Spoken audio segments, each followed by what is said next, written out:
If you have 2 jobs, then you are an absolute loser and you failed at life. My whole life has essentially revolved around avoiding work.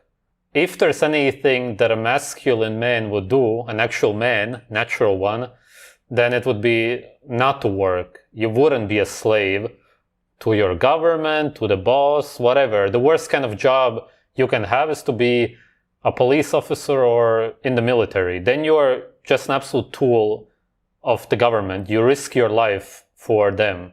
It doesn't get any worse. But most jobs on earth are absolutely horrible. So people often like to ask me, Daniel, why don't you get a job? And my response is always, well, would you jump into a lifeboat before the ship's sinking? No, you would wait until the ship sinks or is about to sink, and then you jump into the lifeboat. It wouldn't make sense to jump into the lifeboat before it actually sinks, because then you look like an idiot sitting in a lifeboat whilst the ship sails away without you.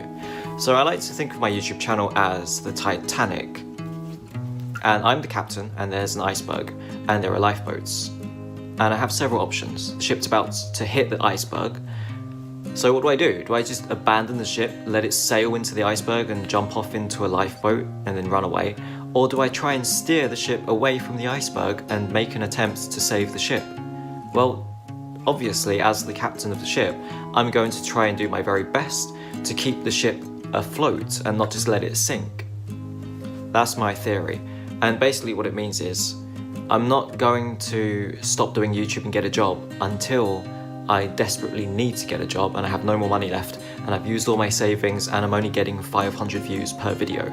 Until that happens, I probably won't try and look for a job. So I'm sorry to disappoint you if you were hoping for me to get a job. Shoot for your dreams. Don't ever get up. Anything is possible. You can do anything you want. I promise you.